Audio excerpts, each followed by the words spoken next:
Thanks for staying with us. Welcome to the news at 5 on Channels Television. I'm Joker Rogers, and here are the news and reports we're tracking for you at this hour.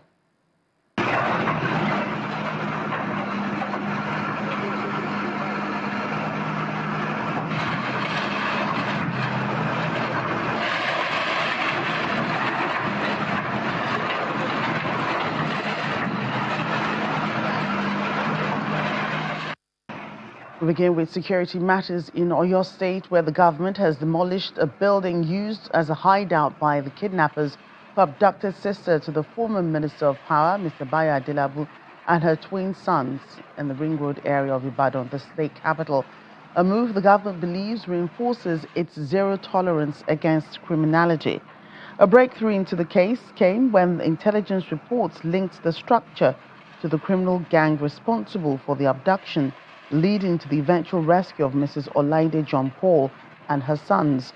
The house was brought down this morning in a demolition exercise carried out by the Ministry of Lands and Housing in collaboration with security agencies. The victims abducted on June 3 alongside Elewura Ring Road, Ibadan, while taking her twin sons to school.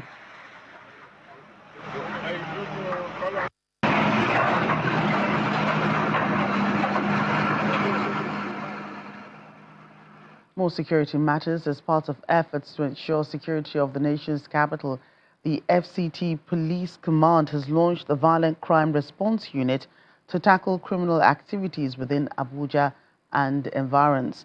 Addressing personnel of the unit, the FCT Police Commissioner Ahmed Sanusi warns against any form of extortion or harassment of the public.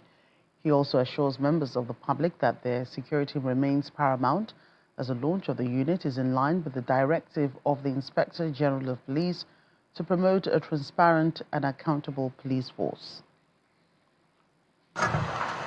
Top police officers, members of the military and other security agencies are here for the launch of the Violent Crime Response Unit of the Nigerian Police Force. The evolving nature of security threats bedeviling the nation is the reason for this launch. The emerging trend of, the scourge of this violent crime is highly disturbing, and everybody is putting his best. The collaboration is statutory. If you read the Police Act, you will see that it's statutory. Section 2, Section 3, you will acquaint yourself with the gist that the collaboration is statutory. And we want to thank most sincerely all our sister agencies. Without mincing words, the FCT Commissioner of Police warns personnel against acts of misconduct. Let me state clearly that no form of misconduct, abuse of authority, intimidation, harassment, extortion, or extrajudicial use of power will be tolerated under any circumstance. Anyone who chooses to drag the name and image of the Nigerian Police Force into disrepute through unprofessionalism and unprofessional conduct will be identified, sanctioned, and decisively dealt with. Collaboration between the police and other security agencies is assured as the unit is receiving the support and backing of the military. On our part, as the Army and the members of the Armed Forces, we assure the FCT Police Command of our continued collaborative efforts in combating violent crimes, especially within the FCT and its environs. Determined to execute his mandate professionally, members of the unit pledged their commitment to the ideals of the police force. To the members of the public, you are what we have. We're here for you. Please use us. Capitalize on this. Give us information. Liaise with us. And we can assure you, I can assure you, that we're going to give you that you are expecting. With well-defined area of coverage, the Nigerian Police Force Violent Crime Response Unit is segmented into 5 sectors in order to stem the tide of violent crimes within and around the Federal Capital Territory. More security matters. In a major step towards strengthening community security and improving public safety, the Katsina Local Government Council is constructing a new police outpost in Kofa Sauri, a community long plagued by security challenges. The outpost, located along the Bayan-Bajinu Bridge, underscores the Council's commitment to safeguarding lives and property while complementing ongoing efforts by the state government to tackle insecurity. Kufa Sauri is one of the communities facing persistent security concerns as criminal elements, miscreants, and hoodlums have continued to pose threats to peace and stability in the area.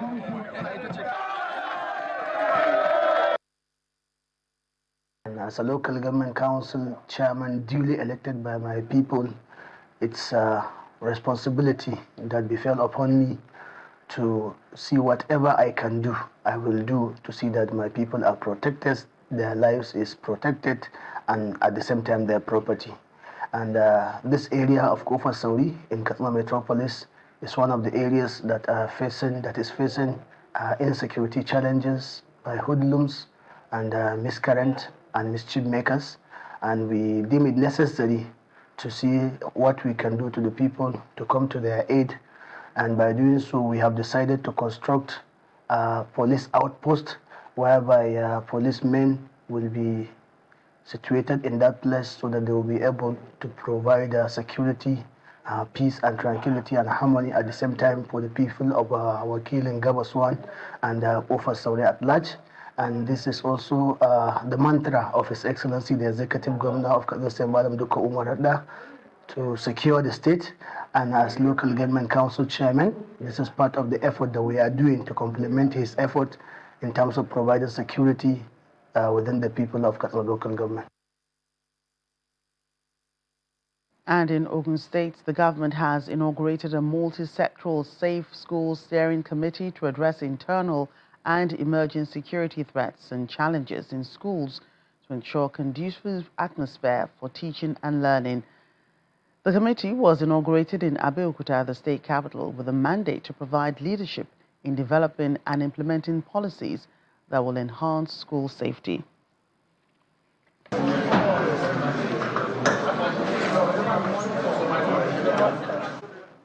The Ogun State Safe Schools Steering Committee comprises special officers from the Nigeria Police Force and other sister security agencies, top management staff of the State Ministry of Education, Ministry of Environment, and other relevant stakeholders.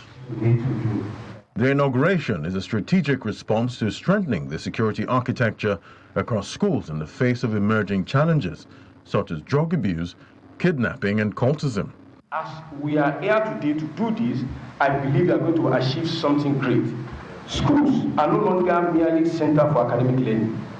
They have become vulnerable targets for criminal infiltration due to radicalization, cult recruitment, cyber manipulation, drug trafficking, kidnapping, and violence. Strong teaching and learning. The increasing challenges of insecurity, drug abuse, bullying, cultism, violence, and other social vices demand a coordinated and proactive response from all stakeholders. The Ogun State Commissioner of Police pledges that the security agencies will work with all relevant stakeholders to ensure the success of the program. We are going to work with you. We are going to work harder to be sure that we will not record any singular incident of school problem or untoward situation in the schools across the entire state. Education authorities in the state appeal to committee members to approach their responsibilities with a deep sense of purpose and commitment. The committee is expected to provide leadership in developing and implementing policies, strategies, and programs that will enhance school safety, improve emergency preparedness, strengthen child protection measures, and build resilience within our schools. The steering committee is expected to immediately begin statewide assessment and sensitization to strengthen security in all public and private schools across the state. To politics now, protesters loyal to the David Mark National Working Committee of the African Democratic Congress have occupied the entrance of the Federal High Court in Abuja, asking the judiciary not to allow itself to be used to stifle opposition parties in the country. The protest comes against the backdrop of the ongoing legal battle between the Nafiu Bala Gombe National Working Committee of the ADC and the group loyal to Mr. David Mark.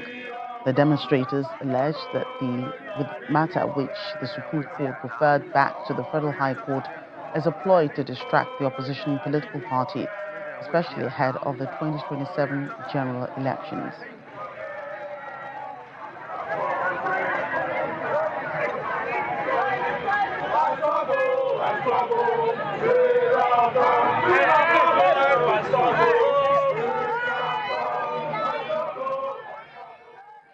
And to legal matters, the Lagos State Attorney General and the Chief Coroner have asked the High Court to dismiss a lawsuit filed by Pharma Care Services Nigeria Limited. A hospital is attempting to halt a coroner's inquest into the January 2026 death of Nkanu Adichie Esege, the 21-month-old son of Chimamanda Adichie and Dr. Ivare Esege. The state officials argue that the hospital suit is premature, incompetent, and an abuse of the court process. They maintain that the coroner's court has exclusive statutory authority to investigate suspicious deaths and is acting well within its legal jurisdiction. Responding to the hospital's claims, the authorities clarify that an inquest can proceed even if a body has been cremated or is otherwise unavailable. They also rejected accusations of unfair hearing, noting that no formal evidence regarding the alleged cremation or missing autopsy report has been presented to the coroner yet. Justice Aishat Okwesowo has adjourned the matter until September 28, 2026. On that date, the court will hear the preliminary objections to determine whether the hospital's attempt to stop the inquest should be struck out. The Coordinating Minister of Health and Social Welfare, Professor Mohamed Pate, says the federal government's strategy of working closely with state governments to address malaria-based and of their specific needs is yielding positive results. Professor Pate made this known at the 2026 edition of the Leadership Development Course on the Science of Defeating Malaria, which held in Abuja. He notes that the prevalence of malaria has declined, and the government is expanding access to primary health care services, improving affordable health care coverage through health insurance, upgrading health infrastructure, strengthening the healthcare workforce, increasing local production of diagnostic test kits, pharmaceuticals, and insecticide-treated mosquito nets. 2 years ago, 3 years ago, we had a rethinking malaria effort here in Abuja, and RBM was here. We just stepped back and looked at this whole landscape. And in the context of, after that, we then crafted this effort, the strategic plan that is fit within our context with the costing of that, the subnational tailoring, because what is happening in Zamfara, what is needed in Zamfara is different from what will be required in Bayelsa. Looking at the various facets, the data, what data we need, not only the epidemiological data, the program data, the genomics data, many of those new tools that are needed to sharpen our understanding of the disease in our own context, but also how do we link with other countries in the sub-region. So those are the shifts that we've begun to undertake in the context of malaria elimination in Nigeria. And I think we're beginning to see results. I think almost a third-fold reduction if you compare 2010. Many of our states are moderate transmission states. We don't have any in high transmission, high burden states. Those are indications that it is in fact possible.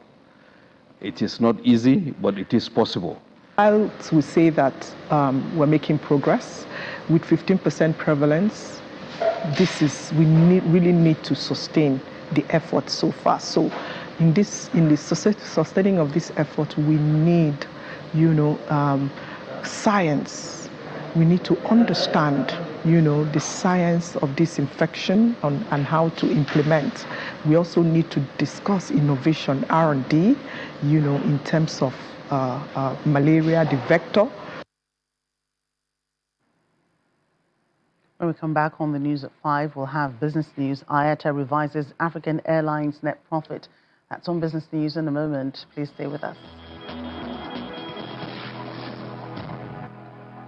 The nation's urban water sector needs billions in investment, and the federal government says it's turning to development partners to bridge this gap. Speaking at a meeting in Abuja, the Director of Water Supply and Support Services at the Ministry of Water Resources, Mr.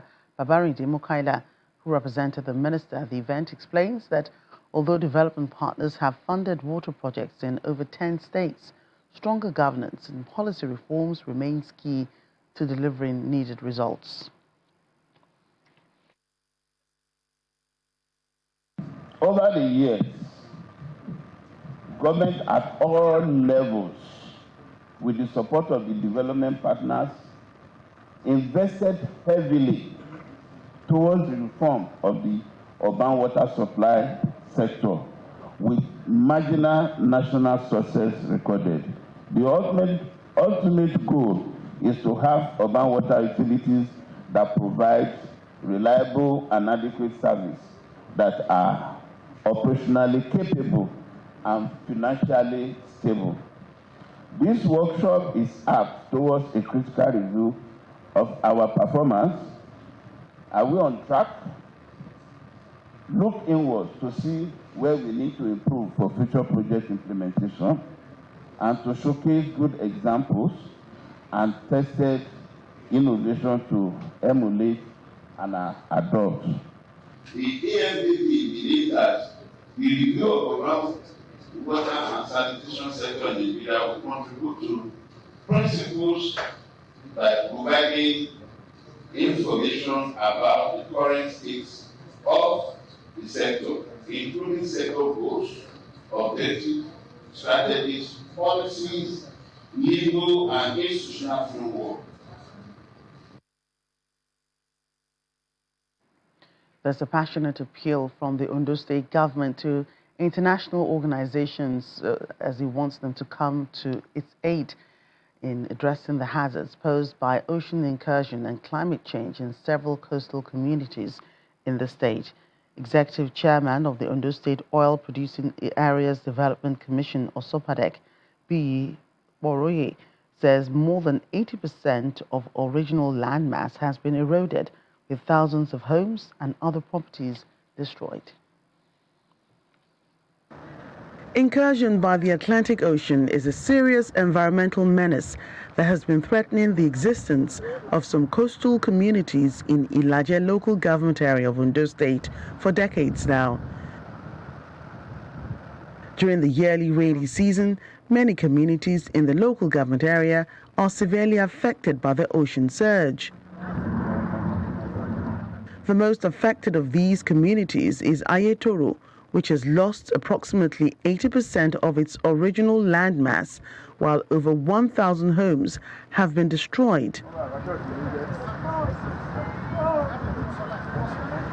The Ondo State government, through Osopadek and the Ministry of Environment, is seeking help from relevant global organizations to address the challenges.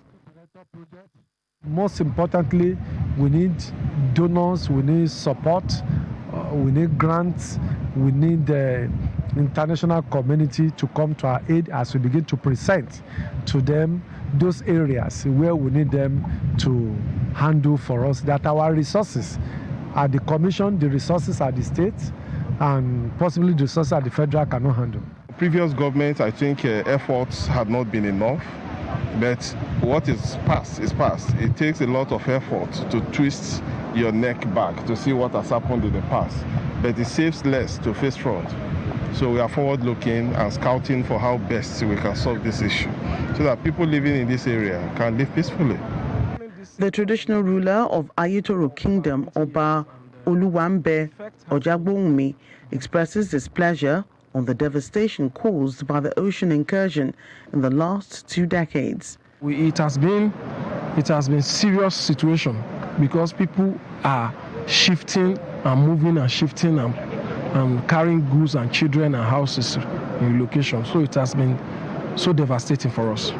The residents are anxious and eagerly waiting for timely intervention by relevant stakeholders to save them from this menace before it's too late.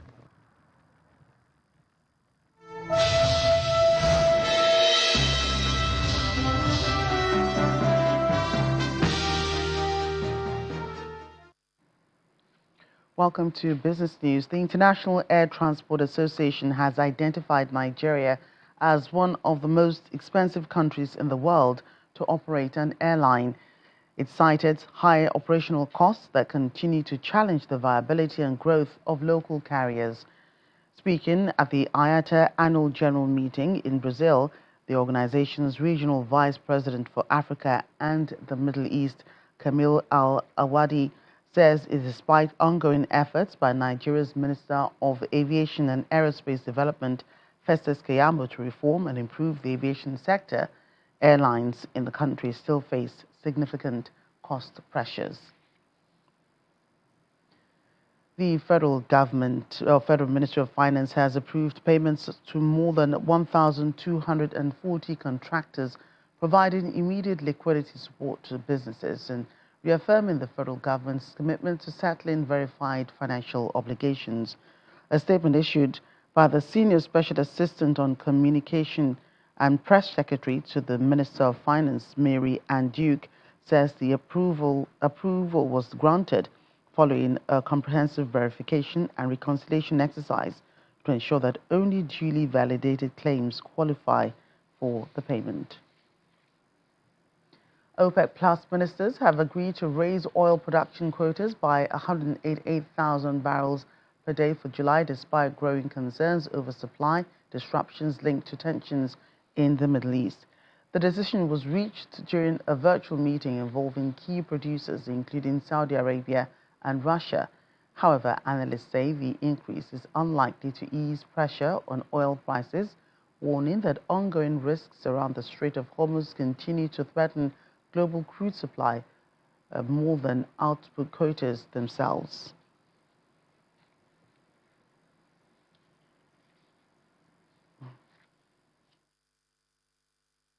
And that's it on the news at 5. Thank you for watching. I'm Jacka Rogers.